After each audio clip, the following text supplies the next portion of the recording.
yang lagi terserang bapil saat cuaca tak menentu kayak gini, kalian wajib punya madu yang satu ini teman-teman. Kalian harus ingat ya, ini madu bukan sembarang madu. Dia itu madu fluba annaba ini terbuat dari rempah-rempah pilihan.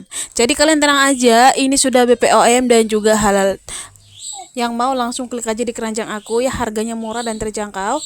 Apalagi hari ini lagi ada promonya. Pokoknya teman-teman yang lagi bapil wajib di restock di rumah ya.